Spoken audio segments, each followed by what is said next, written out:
L'Église peut-elle faire de la politique? Quand je vois Jésus qui mange avec les plus fragiles, les plus vulnérables, mais aussi les pécheurs, les déviants, les prostituées, les voleurs, quand je vois qu'il critique les élites, pas celles qui servent le peuple, mais celles qui se servent elles-mêmes, qui disent et ne font pas, est-ce que quand je rappelle tout cela, je fais de la politique?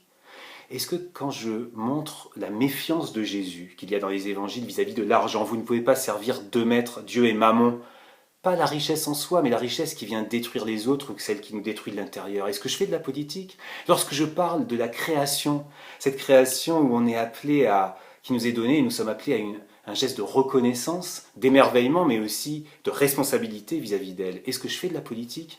Lorsque je vous parle de la vérité qui nous est demandée de vivre dans les évangiles, vérité vis-à-vis de Dieu, d'être devant lui sans masque, vis-à-vis des autres, vis-à-vis de nous-mêmes, quand Jean dit les œuvres viennent à la lumière, mais les œuvres mauvaises n'aiment pas la lumière. Est-ce que quand je dis cela, je fais de la politique? Lorsque je parle de la liberté chrétienne, incroyable liberté, bien sûr que nous devons vivre dans notre finitude et avec les lois qui nous sont données pour que nous vivions ensemble, mais une liberté incroyable grâce à l'amour de Dieu qui fait que je peux résister et dire non à des lois illégitimes ou injustes.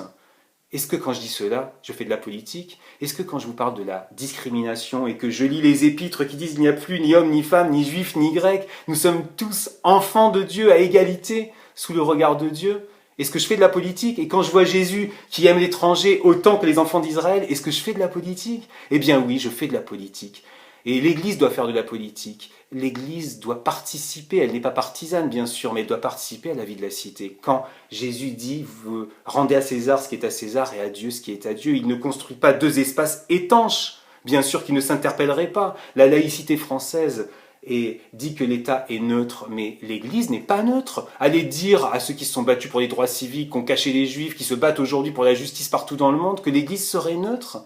L'Église n'est pas neutre, elle n'est pas partisane, elle ne choisit pas un parti ou un candidat, mais elle rappelle ce qu'il y a dans la bonne nouvelle à ses membres, les conséquences de la lecture de l'Évangile et de ce que nous recevons de Dieu pour le monde d'aujourd'hui et pour nos vies. Alors oui, chacun peut choisir après un candidat, un parti, et participer à la vie de la cité, et ainsi choisir la vie.